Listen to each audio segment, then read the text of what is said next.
And even going beyond training, emotional stress. Like for me, a good example is this last, spring. I was in school and I was I hadn't gone to school for years. Then the last year I went to school for the whole year.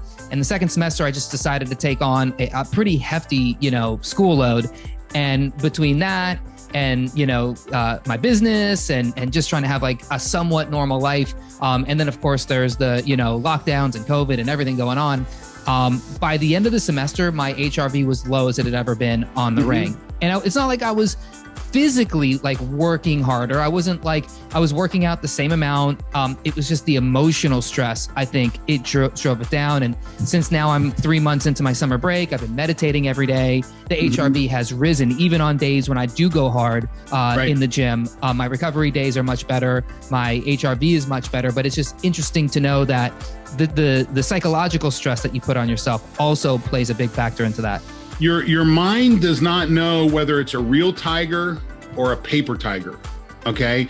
It just knows that there's a stress. And, we had two examples with my wrestling team that I found interesting. Number one was, school starts in the fall. We start training right away in the fall. You have what we call weight cutting season. So the guys are working hard, starting to cut their weight down for in season.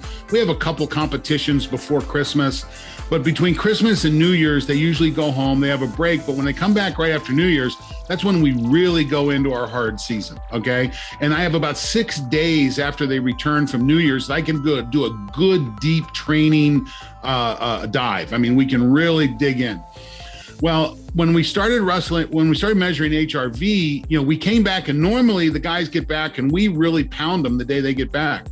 Well, they get back and I looked at their HRVs coming into practice and I go wave off the head coach. I go, listen, these are the worst HRV measurements we've gotten in 2 years. Now, we didn't measure them the year before that time, but what we find is family stress is the worst stress.